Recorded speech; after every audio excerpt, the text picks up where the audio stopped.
सबसे पहले पढ़ा होगा Coulomb's law of magnetic force, मतलब उससे पहले तुमने पढ़ा होगा Coulomb's law of electrostatic force, उसके बाद तुमने पढ़ा होगा Coulomb's law of magnetic force, और मैग्नेटिक फोर्स के अंदर तुमने जस्ट इलेक्ट्रोस्टैटिक फोर्स के एनालॉगस पढ़ा होगा F equal to mu not upon 4 pi QM1 QM2 upon R square.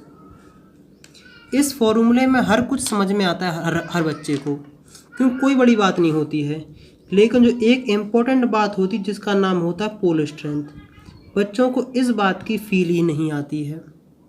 ये टॉपिक हम बाद में पढ़ेंगे, लेकिन सबसे पहले समझेंगे आखिर का पोल स्ट्रेंथ है क्या, क्योंकि जब तक अगर तुम पोल स्ट्रेंथ नहीं समझोगे तब तक तुम्हें इसका फील ही नहीं आएगा। तो हमारा मेन कंसंट्रेशन किस पर है कि वो है कि भैया आप पोल स्ट्रेंथ के बारे में कुछ इन्फॉर्मेशन प्रोवाइड करिए। तो देखो यहाँ इलेक्ट्रोस्टैटिक से कहानी थोड़ी उल्टी है। कहानी थोड़ी इस तरीके से उल्टी है कि मैग्नेट में मोनोपोल की नाम की कोई चीज़ होती ही नहीं है। जब भी मैग्नेट होगी वो होगी डाईपोल में। डाईपोल मतलब अगर साउथ है तो नॉर्थ है, नॉर्थ है तो साउथ होगा। मोनोपोल ऐसा तो मैं कभी देखने को नहीं मिला कि ऐसे कोई चिम्मक है जिसमें नॉर्थ है, या फिर ऐसी कोई चिम्मक है जिसमें साउथ है। मतलब मोनोपोल तो होता ही नहीं है। हो जहाँ भी देखने को मिलेगा डाईपोल होगा। मतलब जहाँ भी मैग्नेटिक फोर्स या जहाँ भी मैग्नेटिक फील्ड जनरेट की जा रही हैं, चाहे तुम्हारा बार मैग्नेट हो, चाहे तुम्हारा हॉर्सशू मैग्नेट हो, चाहे तुम्हारा करंट कैरिंग वायर हो, चाहे तुम्हारा कुछ भी हो, चाहे इलेक्ट्रॉन न्यूक्लियस के चारों तरफ घूम रहा हो, कुछ भी कहानी हो, वहाँ जहाँ भी होगा वहाँ डाईपोल होगा। मतलब अगर नॉर्थ है तो साउथ है, साउथ है तो नॉर्थ है। देखो ये सारे हमने डाईपोल मैग्नेटिक डाईपोल मूवमेंट काफ़ी डिटेल में पढ़ाया है। एक बार उन सबको देख लेना तो तुम्हें बहुत कुछ दिमाग में से क्लियर हो जाएगा। क्या समझे? तो वैसे मैं बता दूं कि पोल स्ट्रेंथ का जनरली इसलिए बात नहीं करते हैं क्योंकि हमारे पास मोनोपोल होता नहीं है। जब मोनोपोल है नहीं तो कोई बात डिस्कशन करने की ज़रूरत नहीं है। लेकिन सबसे इम्पोर्टेंट बात होती हो कि आखिरकार जब भी कोई भी मैग्नेट है, कोई भी है, तो उसकी स्ट्रेंथ के ऊपर तो हमें बात करनी ही पड़ेगी ना। बेसिक सी बात है कि उसकी स्ट्रेंथ के ऊपर तो बात करनी पड़ेगी। तो वहाँ बेसिकली हम इसको समझने के लिए हम ला देते हैं क्या, magnetic dipole movement. Magnetic dipole ये बहुत हद तक हमारी समस्या दूर कर देता है। Magnetic dipole movement. Magnetic dipole movement अगर जैसे अब तुम्हारे पास बार मैग्नेट है, यहाँ नॉर्थ है, यहाँ साउथ है, इसका मैग्नेटिक डाईपोल मूवमेंट अगर हम बोलेंगे तो इसका हो जाता है pole strength into distance between two poles. क्या समझे? यही हम सब कुछ पोल स्ट्रेंथ निकाल लेंगे, सब कुछ निकालेंगे। लेकिन देखो उससे पहले आखिरकार हमें दो टॉपिक के ऊपर डिस्कशन करना है। एक है हमारा एक्सियल पॉइंट, क्या आखिरकार magnetic field of bar magnet eight axial point, और एक है कि इक्वेटोरियल पॉइंट पे। तो मैं कहूँगा कि यहाँ जस्ट तुम्हें थोड़ा मैग्नेटिक डाईपोल के ऊपर बात करना है, और उससे भी पहले तुम्हें बात करना है डाईपोल के ऊपर। डाईपोल मतलब ऐसा, डाईपोल मतलब उस अरेंजमेंट को कहते हैं जहाँ दो इक्वल एंड अपोजिट ना मतलब क्वांटिटी हो। जैसे अगर तुमने इलेक्ट्रोस्टैटिक में पढ़ा हो तो वहाँ पढ़ा हो कि मान लो दो चार्जेस होते हैं, इन दोनों के बीच की दूरी d होती है। तुम यहाँ निकालते हो इलेक्ट्रिक फील्ड और यहाँ निकालते इलेक्ट्रिक फील्ड। निकाली होती कि नहीं निकाली जाती है? यहाँ निकाली होगी और यहाँ निकाली होगी। और जब मैंने तुम्हें वो पढ़ाया था, पोटेंशियल पढ़ाया था, तुमने पोटेंशियल यहाँ भी निकाला था, यहाँ भी निकाला, तो जनरल फार्मूला भी निकाला था। वैसे इलेक्ट्रिक फील्ड भी जनरल पॉइंट पे भी निकाली जा सकती है। मतलब इलेक्ट्रिक फील्ड तुम कहीं भी निकाल सकते हो। मतलब इलेक्ट्रिक फील्ड यहाँ भी निकाल सकते, यहाँ भी निकाल सकते, यहाँ भी निकाल सकते हो। वहाँ हमने किसकी बात करी थी? वहाँ हमने करी थी इलेक्ट्रोस्टैटिक की। जस्ट अगर वो वाला तुम्हें फार्मूला क्लियर है तो ये वाला तुम्हें और आसानी तरीके से आ जाएगा। ऐसे ही हम क्या करने वाले हैं, हम मैग्नेटिक फील्ड निकालने वाले हैं ड्यू टू डाईपोल।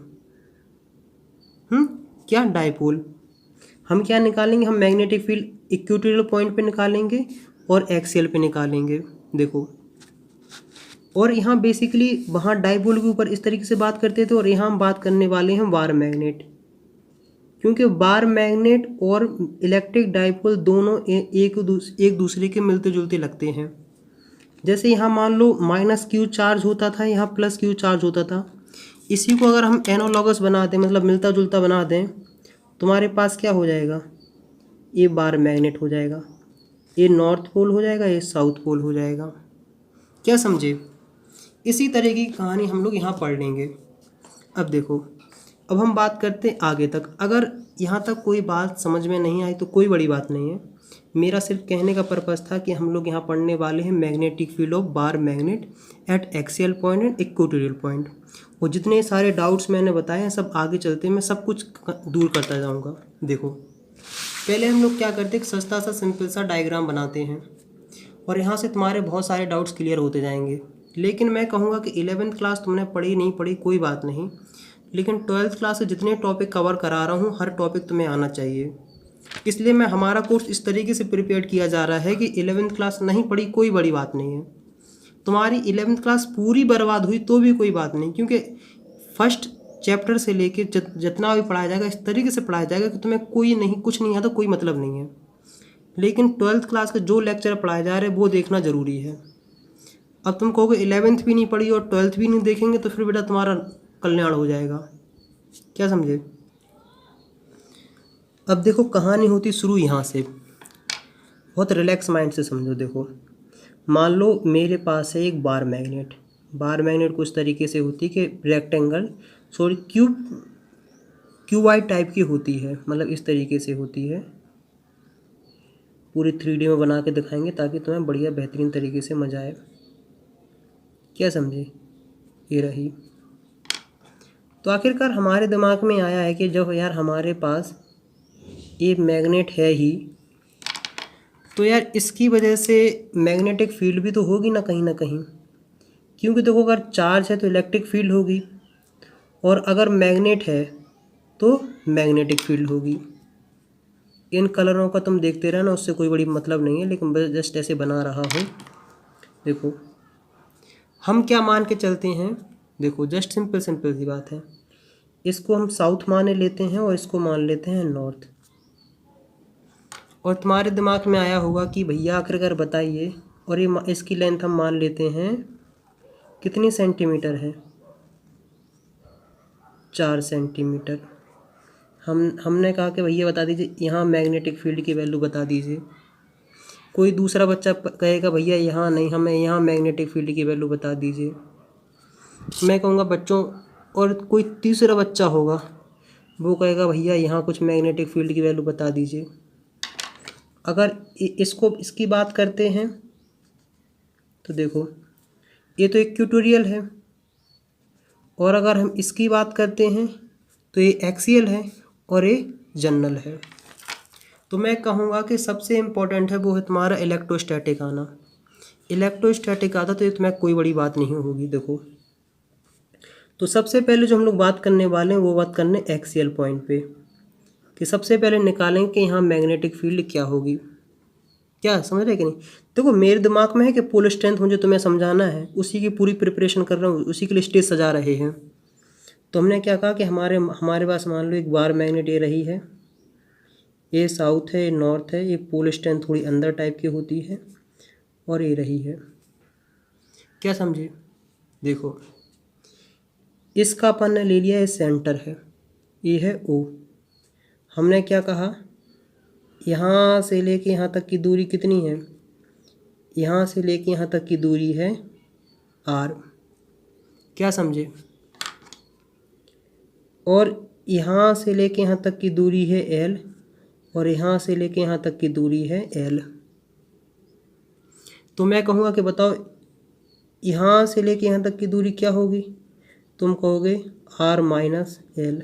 मैं कहूँगा कि यहाँ से लेके यहाँ तक की दूरी क्या होगी, तुम कहोगे आर प्लस एल।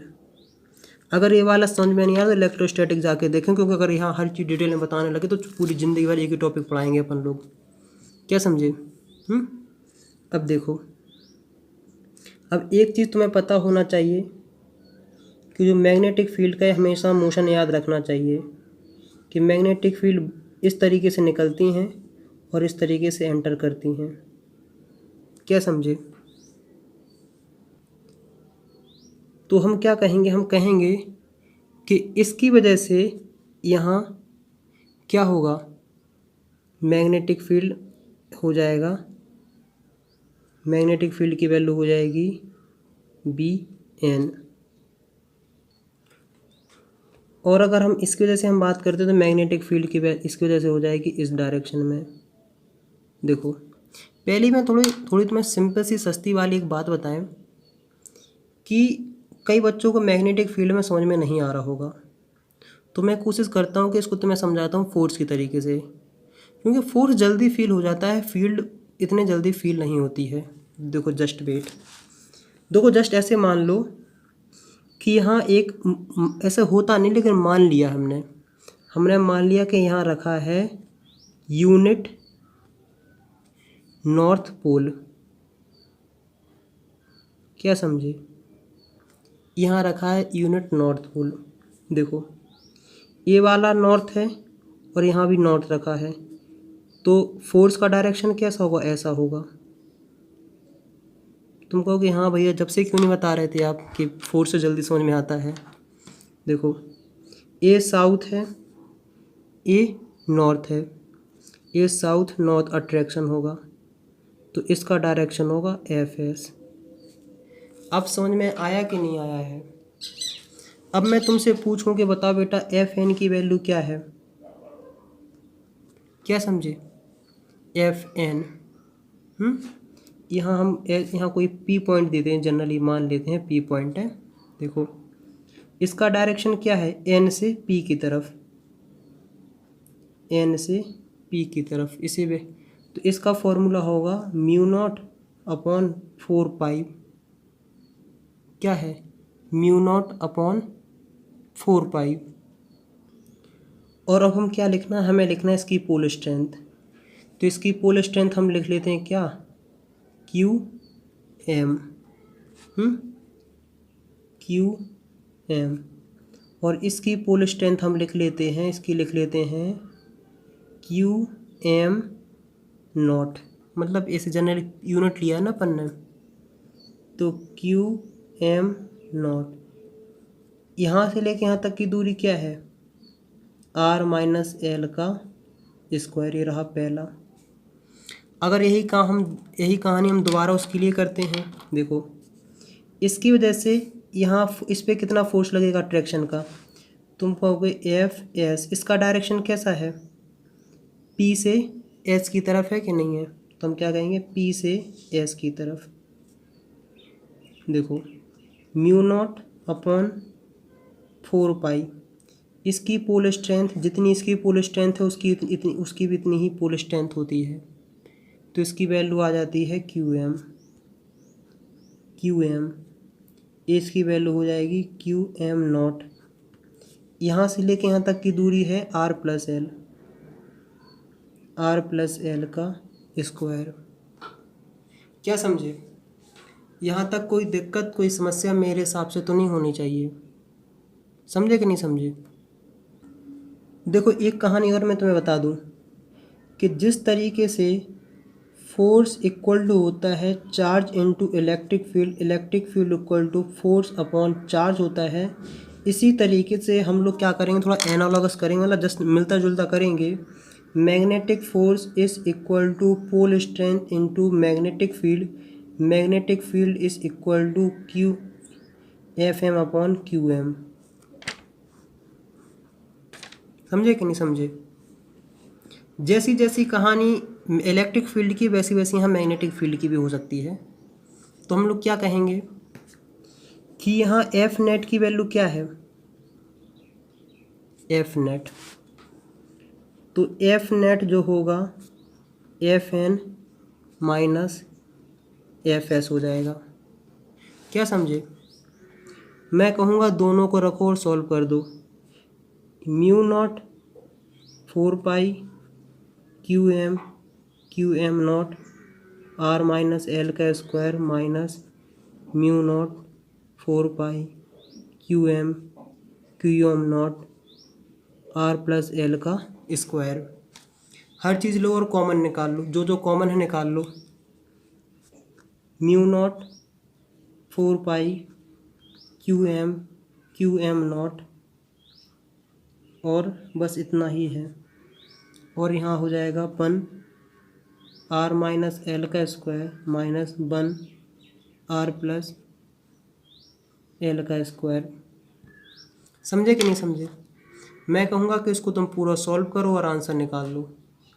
यहाँ तक तुम्हें कोई भी दिक्कत, कोई भी समस्या नहीं आनी चाहिए। तुम सॉल्व करोगे, ये सब तो बिल्कुल कॉमन है, कोई बड़ी बात नहीं है।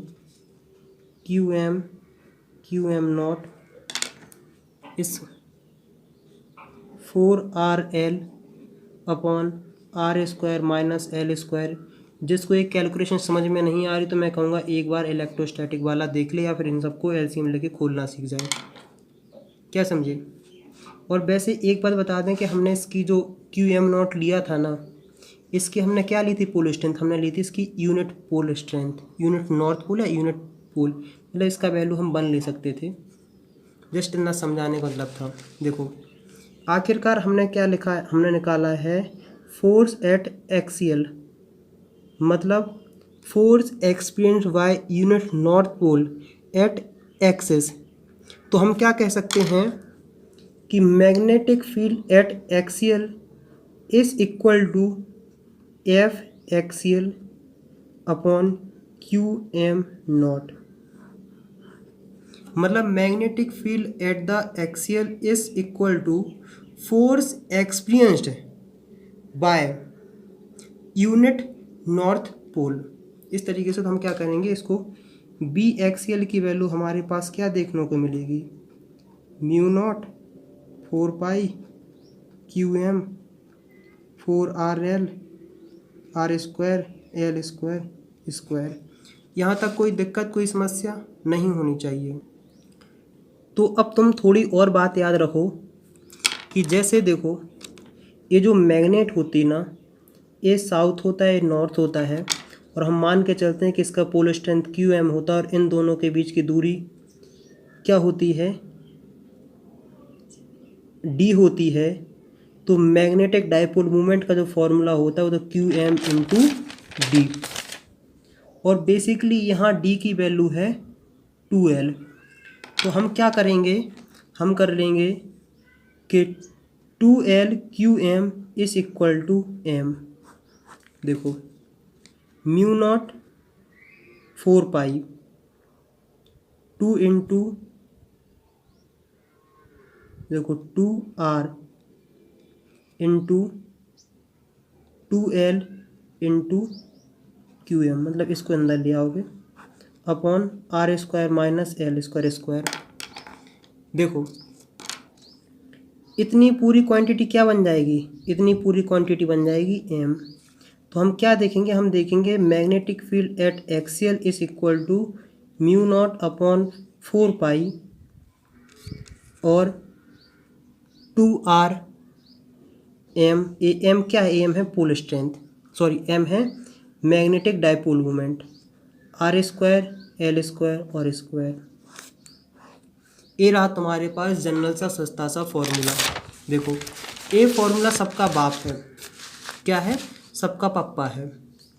अगर कभी तुम्हें इस तरीके से देखने को मिले कि इतनी छोटी चिन्नुक सी तुम्हारे पास मैग्नेट है, मैग्नेट मान लो 2 सेंटीमीटर की है, और तुम्हें मैग्नेटिक फील्ड निकालनी है 10 मीटर पे या फिर इतने कहीं पे निकालनी है, तो हम क्या देखेंगे कि बेसिकली यहाँ तक 2l की दूरी इसके कंपैरिजन में बहुत छोटी है।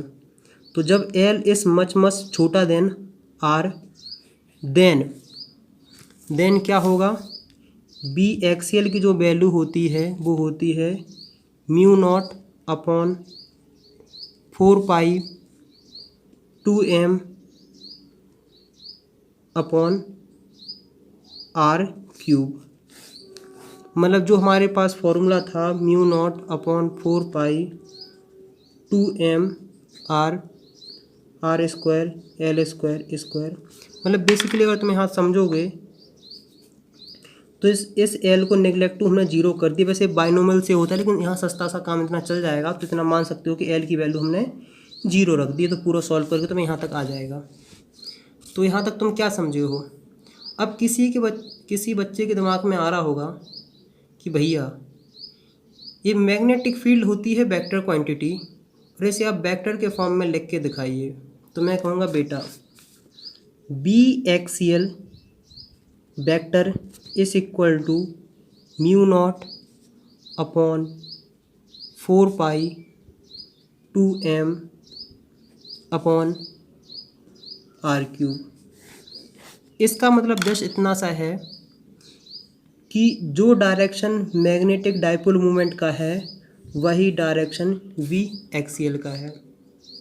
क्या समझे? और तुम क्या जानते हो, जो मैग्नेटिक डाइपोल मूवमेंट का जो डायरेक्शन होता है, मैग्नेटिक डाइपोल मूवमेंट का डायरेक्शन होता है उसका होता है सन, साउथ टू नॉर्थ। क्या समझे? South to north. इसको याद कर लो, मदर एंड सन। तो इस तरीके से तुम्हें याद हो जाना चाहिए। और अगर इसको हम दूसरे तरीके से समझते हैं तो किस तरीके से समझो कि जैसे देखो ये साउथ था, ये नॉर्थ था, तो रिजल्टेंट मैग्नेटिक फील्ड का डायरेक्शन यही आ रहा है कि नहीं आ रहा है? समझे कि नहीं समझे? और यही डायरेक्शन क्या होता है, यही डायरेक्शन इसका भी होता है डाइपोल का। तो इसका डायरेक्शन और ये डायरेक्शन दोनों एक ही डायरेक्शन में है कि नहीं, मतलब एक ही साइड अलाइन है कि नहीं। इसलिए इसका मतलब है कि मतलब जो डायरेक्शन मैग्नेटिक डाइपोल मूवमेंट का होगा वही डायरेक्शन मैग्नेटिक फील्ड का भी होगा। क्या समझे? देखो क्वेश्चन करना कोई बड़ी बात नहीं होती है, क्वेश्चन करना कोई बड़ी बात नहीं है। सबसे इम्पोर्टेंट होता है कॉन्सेप्ट समझना। अगर तुम्हें कॉन्सेप्ट समझ में आ गया तो तुम कोई भी क्वेश्चन कर सकते हो, और तुम्हें कॉन्सेप्ट नहीं है तो तुम हज़ारों क्वेश्चन लगा डालोगे ना, तब भी तुम्हें 1000 वाला क्वेश्चन तुम्हें फंसा ही देगा। तो सबसे ज़्यादा कंसंट्रेट करो कॉन्सेप्ट समझने पे, उसके बाद कोई दूसरे फैक्टर पे समझो। एक क्वेश्चन कर ही लेते हैं, नहीं तो तुम्हारे दिल को तसल्ली भी नहीं होगी, नहीं तुम दिन भर इसलिए फड़फड़ाते रहोगे कि भैया ने क्वेश्चन नहीं कराया, भैया ने क्वेश्चन नहीं कराया। इसलिए एक सस्ता सा सिंपल सा गरीबों वाला क्वेश्चन कराते हैं, एक एनसीईआरटी का क्वेश्चन। इस तरीके से है कि तुम्हारे पास एक बार मैग्नेट है, उसका मैग्नेटिक मूवमेंट जो है वो है 0.40 एम्पियर मीटर स्क्वायर। क्या समझे? Ampere metre square. और इस जो बार मैग्नेट है उसकी जो डिस्टेंस तुम्हारे पास दी है 5 सेंटीमीटर। कितनी है? 5 सेंटीमीटर। मतलब पोल यहाँ से लेके यहाँ तक की वैल्यू जो है वो है 5 सेंटीमीटर। और हमें निकालना है मैग्नेटिक फील्ड एट एक्सियल। वैसे इक्वेटोरियल भी निकाला, लेकिन सिर्फ यहाँ एक्सियल पे निकालने वाले हैं। तो हमें कितनी निकालनी है? हमें निकालनी है एक्सियल पे। और आर की जो मिड पॉइंट से जो दूरी है वो कितनी दूरी है? उसकी दूरी है वो है 50 सेंटीमीटर। कितनी है? 50 सेंटीमीटर। तो बेसिकली यहाँ मैग्नेटिक फील्ड निकालना है। देखो यहाँ मैं 2 इम्पोर्टेंट बातें बताने वाला हूँ, बहुत ध्यान से समझना। कि अपने दिमाग में से वो रवैया निकाल दें कि मैग्नेटिक फील्ड तो भैया ऐसे क्लोज लूप बनाएंगे, इस तरीके से जाएंगी। यहाँ तुम्हें इतना समझना है कि अगर ये साउथ है तो इसके अंदर मैग्नेटिक फील्ड कुछ इस तरीके से आ रही हैं स्ट्रेट से। वो बात है कर्व मर्व होंगी, वो बाद में देखेंगे। और अगर नॉर्थ है तो मान के चलना है कि मैग्नेटिक फील्ड इस तरीके से हो रही हैं। क्योंकि बच्चे इसमें कंफ्यूज रहते हैं, वो सोचते रहते हैं भैया जब मैग्नेटिक फील्ड इस तरीके से आएंगी समझ में नहीं आ रहा, बहुत कुछ कन्फ्यूजन है। तो अभी जस्ट तुम्हें इस तरीके से समझना है। जैसे क्या समझते हो, जैसे इलेक्ट्रोस्टैटिक इलेक्ट्रिक फील्ड समझते हो ना स्ट्रेट, वैसे यहाँ भी समझना है। और दूसरी इंपॉर्टेंट देखो बात है, अगर मैं तुमसे पूछूं कि बेटा कि इस मैग्नेट का पोल स्ट्रेंथ निकालो, इस मैग्नेट की पोल स्ट्रेंथ निकालो QM की वैल्यू, जिसके ऊपर हम सबसे पहले बात स्टार्ट करी थी, pole strength, magnetic pole strength. तो हमने क्या कहा था कि M इक्वल टू होता है QM into distance between 2 poles. इसकी वैल्यू कितनी है? 0.40। डिस्टेंस कितनी है? 5 सेंटीमीटर। तो इस L को D को किस में चेंज करो? मीटर में। 5 इंटू 10⁻²। तो QM इक्वल टू 5 इंटू 10⁻²। तो QM की वैल्यू कितनी आ गई है? 4.0 इंटू 5 इंटू 10⁻²। 40/5, 8 ampere metre. वैसे मैं बता दूं कि मोनोपोल नाम की कोई चीज़ होती नहीं, लेकिन जस्ट तुम्हें समझाने के तरीके से बता दिया है। तो हमने क्या देखा है कि पोल स्ट्रेंथ का फॉर्मूला क्या होता है? Magnetic dipole movement upon distance between two poles, जो तुम्हारे पास एक वार मैग्नेट थी उसके ऊपर है। अब तुम्हारा एक क्वेश्चन है, तुम्हारा क्वेश्चन ये है कि जो करंट कैरिंग सर्कुलर लूप होता है या फिर जो स्टेट वायर, इसकी वजह से जो या फिर जो जो इलेक्ट्रॉन इसमें कर्व में घूमता है, इसके डाइपोल मूवमेंट का फॉर्मूला क्या होता है। क्वेश्चन समझ में आया कि नहीं आया मैं क्या पूछ रहा हूँ। मेरा क्वेश्चन ये है कि जो करंट कैरिंग लूप होता है उसकी वजह से पोल स्ट्रेंथ की वैल्यू क्या होती है। और मैं बता दूं कि यहाँ dipole movement, magnetic dipole movement की जो वैल्यू होती है एम की, वो होती है आई इंटू ए। अब इसके लिए तुम क्यू एम की वैल्यू निकाल के दिखाओ। ये तुम्हारे लिए क्वेश्चन है। अब आगे बढ़ते हैं। कहाँ निकालना है? एक्सीएल पे। B axial is equal to क्या है? Mu not upon 4π2m R cube. मतलब बेसिकली एल बहुत छोटा छोटा है किसके कंपैरिजन में? आर के कंपैरिजन में, इसलिए इस कर रहे हैं। देखो 5 और 50 में थोड़ा डिफरेंस कम ही देखने को मिलता है। तुम सॉल्व करके लाओगे तो इसकी वैल्यू तुम्हें देखो मेन इंपॉर्टेंट तो सॉल्व करना। देखो 10⁻⁻7 2 इंटू एम की वैल्यू 0.40, आर की वैल्यू कितनी है? 50 सेंटीमीटर। 50 सेंटीमीटर किसको कन्वर्ट करो 0.5 इंटू 10⁻3। सॉल्व कर कैलकुलेट 6.4 इंटू 10⁻⁻7 टेस्ला। यहाँ तक कोई दिक्कत, कोई समस्या मेरे हिसाब से तो नहीं आनी चाहिए। अब हम लोग क्या करते हैं? हम करते हैं अब magnetic field of a bar magnet at equatorial point. कहाँ बात करने वाले हैं? हम बात करने वाले हैं कि इक्वेटोरियल पॉइंट पे मैग्नेटिक फील्ड की वैल्यू क्या होगी। तो मैं क्या कहूँगा कि बेसिक जो इलेक्ट्रोस्टैटिक वाली बात है वही यहाँ भी करनी है। देखो सबसे पहले क्या लो, एक ये मान लो ये साउथ है, ये नॉर्थ है, इन दोनों के बीच की दूरी है वो है 2L। ये रहा सेंटर, और मैग्नेटिक फील्ड निकालना तो मैं यहाँ। देखो भाई पुरानी कहानी हम मान के चलते हैं कि हम रख लेते हैं एक यूनिट नॉर्थ पोल। क्या रख लिया है? Unit north pole. ये साउथ है, ये यहाँ नॉर्थ है, तो बेसिकली क्या हुआ? डायरेक्शन इस तरीके से होगा। फोर्स का डायरेक्शन इस तरीके से होगा कि नहीं होगा? ये नॉर्थ है, ये नॉर्थ है, डायरेक्शन कुछ इस तरीके से होगा। तो इसको बोल देते हैं एफ एस और इसको बोल देते हैं एफ एन। बेसिकली यही तो रहा कि नहीं रहा। अब बात आती है कि हाँ देखो इसको अब पूरा बना लो कि इस तरीके से मैग्नेट है, तो बच्चे कंफ्यूज घूमते रहें। यहाँ एंगल थीटा है और ये भी एंगल थीटा है, क्या समझे? और बेसिकली ये क्या है? एक स्ट्रेट, इस तरीके से स्ट्रेट लाइन है कि नहीं समझे? अब तुम्हें अगर बचपन में याद हो तो इन दोनों का सम, देखो ऐसा होता है ना, इन दो एंगल का सम इसके बराबर होता है। अल्फ़ा प्लस बीटा इस gamma, alpha plus beta gamma के बराबर होता है, याद रखना। अब देखो इसको सॉल्व करना काफ़ी आसान होता है। जैसे वेक्टर क्वांटिटी है ना, तो हम लोग क्या करेंगे कि यहाँ एक कोऑर्डिनेट बना देंगे इस तरीके से। देखो इन सब को डिटेल में मैंने बात किया फर्स्ट चैप्टर में, तो तुमने चाहे फर्स्ट चैप्टर कितनी बार ही पढ़ लिया, एक बार पढ़ लोगे सारे डाउट्स क्लियर हो जाएंगे, क्या समझे? हो जाएगा। हमने क्या देखा इस तरीके से बनाया, तो बेसिकली ए वाली लाइन इस लाइन के बेसिकली पैरेलल है। तो अगर ए थीटा है तो ए भी थीटा है, और अगर देखो ए वाला थीटा है तो ए वाला भी थीटा ही होगा।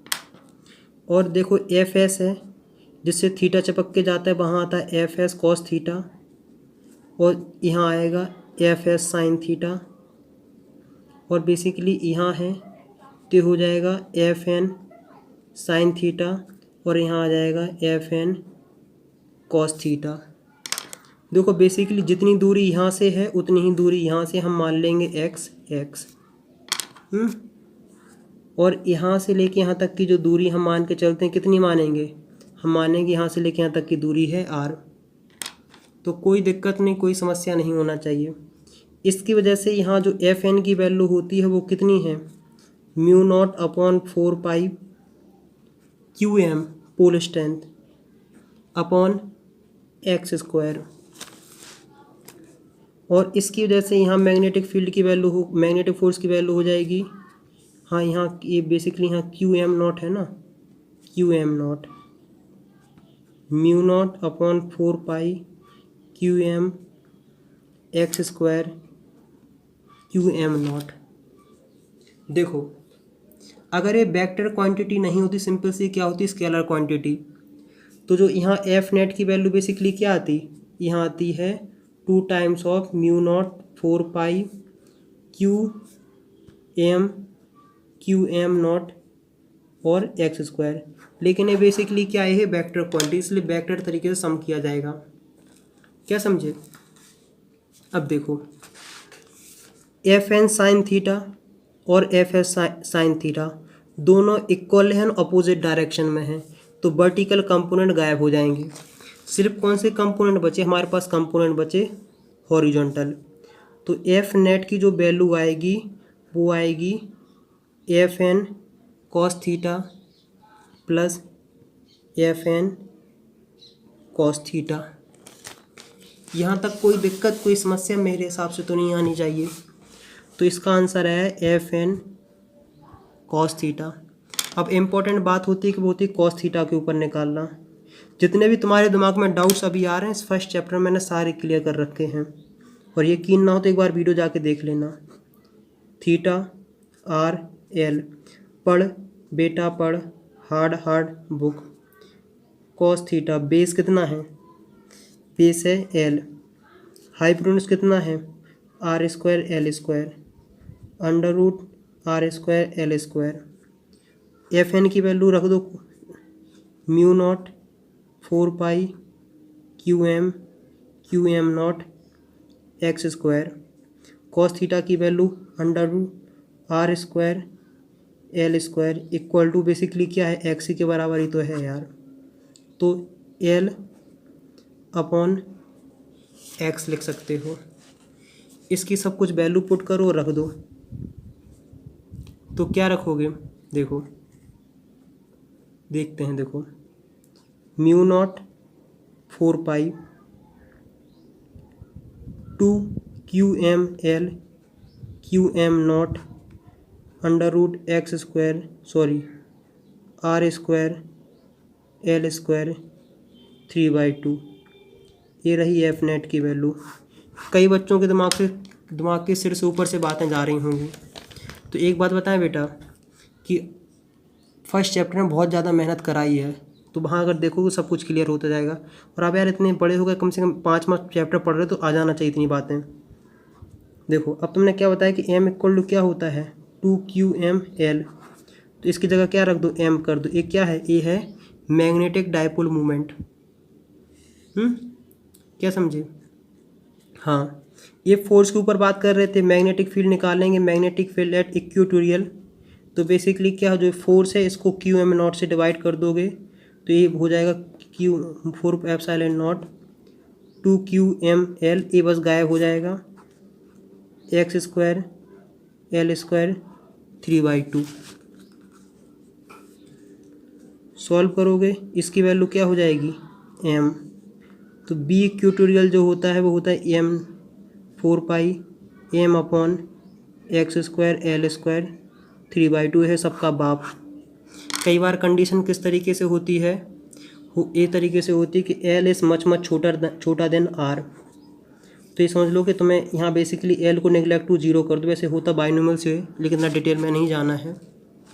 तो हमने क्या देखा कि बी इक्वेटोरियल हो जाता है mu not 4 pi M upon ये एक्स नहीं आर है, बार बार एक्स लिख रहे हैं, आर स्क्वायर है आर क्यूब। तो इक्वेटोरियल पे मैग्नेटिक फील्ड की जो वैल्यू होती है mu not 4 pi upon M upon इतना फलाना ढिकाना ढिमकाना।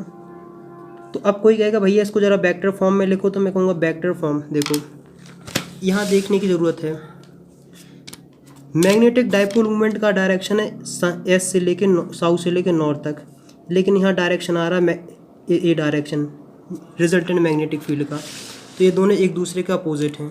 तो यहाँ लगा negative mu not upon 4 pi M vector upon R cube. इसका मतलब ये है कि जो मैग्नेटिक फील्ड का डायरेक्शन जस्ट अपोजिट है, किसके? जस्ट अपोजिट है मैग्नेटिक डाइपोल मूवमेंट के। तो मुझे उम्मीद है कि तो तुम्हें काफ़ी हद तक समझ में आ गया होगा।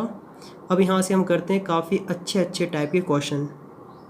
तो देखो, इतना सब पढ़ने के बाद हम लोग कुछ एनालाइज करते हैं कि जो मैग्नेटिक फील्ड एक्सियल पे है उसकी वैल्यू है mu not upon 4 pi M upon R cube twice. और ए बी इक्वेटोरियल पे जो है उसकी वैल्यू है mu not upon 4 pi M upon R cube. तो हम क्या कह सकते हैं कि magnetic field at axial is equal to twice of magnetic field at equatorial. सस्ती सी सिंपल सी बात, दिल में तसल्ली तब भी नहीं आई हुई, क्वेश्चन करके देखें तब और मज़ा आएगा।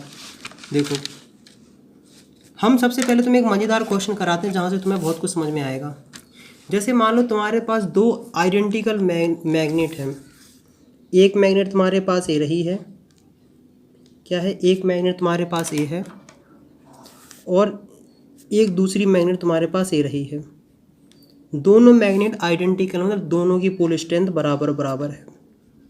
मतलब इसकी जो पोल स्ट्रेंथ हम बोलते हैं क्या? Magnetic dipole movement. Magnetic dipole movement इसका है 1 एम्पियर मीटर स्क्वायर और इसका भी मैग्नेटिक डाइपोल मूवमेंट है 1 मीटर स्क्वायर।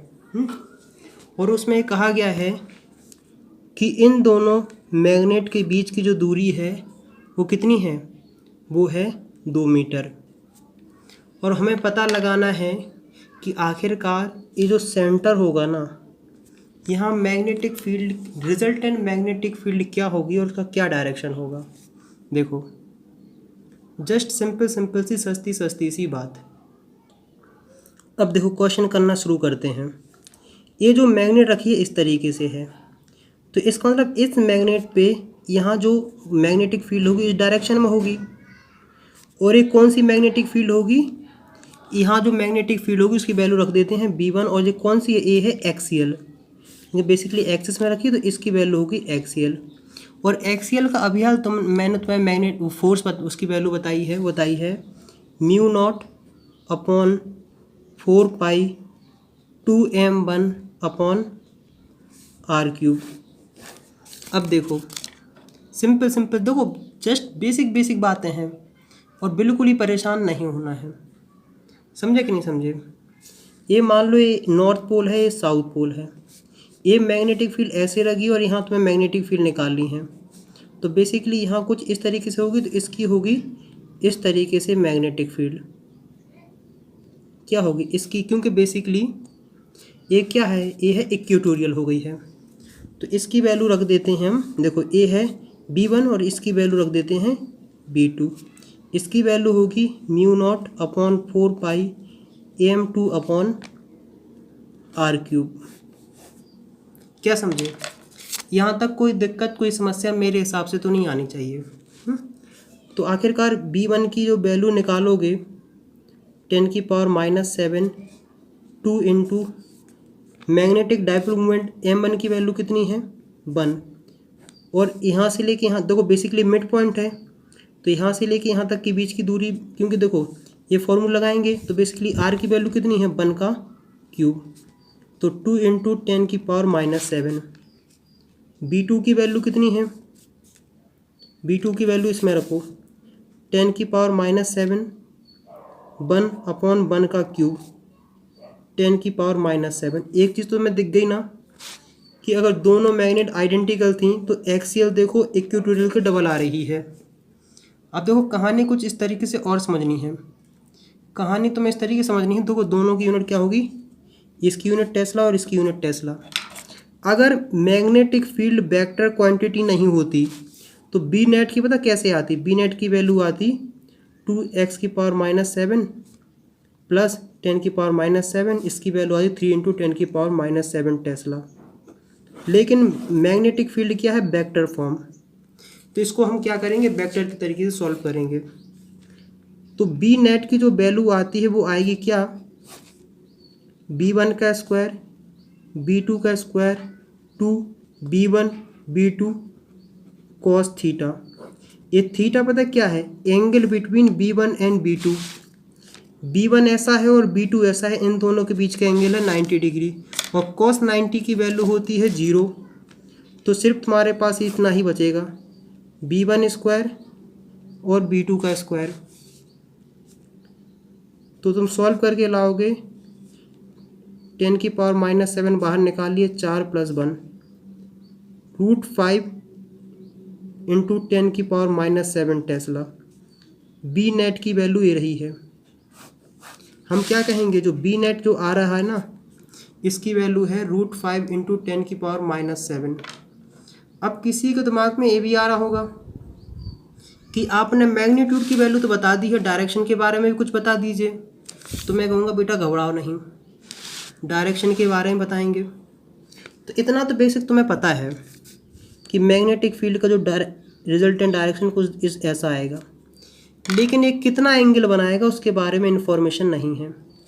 तो मैं क्या कहूँगा, इसको लो ट्रायंगल, इसको और इसको, इसकी वैल्यू कितनी है 2 इंटू 10⁻⁻7, इसकी वैल्यू है 10⁻⁻7, और ये रहा थीटा, सॉरी अल्फ़ा मान लेते हैं। पढ़ बेटा पढ़, hard book. 10 alpha is equal to perpendicular 10⁻⁻7 upon 2 into 10⁻⁻7, ये कैंसिल हुआ। Alpha is equal to 10 inverse. अगर इनवर्स ट्रिग्नोमेट्री नहीं आती है, चाहे तुम बायो लिए हो या मैथ लिए हो, तो inverse trigonometry by K P Singh search करना, मैंने पढ़ाया है। 5 से तुम्हारे सारे डाउट्स क्लियर हो जाएंगे। तो ये हो जाएगा 2 10 इनवर्स 0.5। इसकी तुम वैल्यू निकालोगे तो अल्फ़ा की वैल्यू आएगी 26.57 डिग्री। तो इसका कहने का मतलब ये है कि ये जो रिजल्टेंट मैग्नेटिक फील्ड है ना, इस एक्स एक्सिस से इतना एंगल बनाए हुए है, कितना 26.57 डिग्री। इसका कहने का मतलब ये है कि अगर तुम यहाँ नॉर्थ पोल रखोगे, मोनोपोल नॉर्थ पोल, तो ये कुछ इस डायरेक्शन में से रिपेल होते हुए जाएगा। आया समझ में, नहीं कि नहीं आया, बेसिकली मैं क्या कहना चाहता हूँ। तो बताइए यहाँ तक तुम्हें वीडियो कैसी लगी। नेक्स्ट वीडियो मिलेंगे नेक्स्ट टॉपिक के साथ, तब तक जय हिंद जय भारत।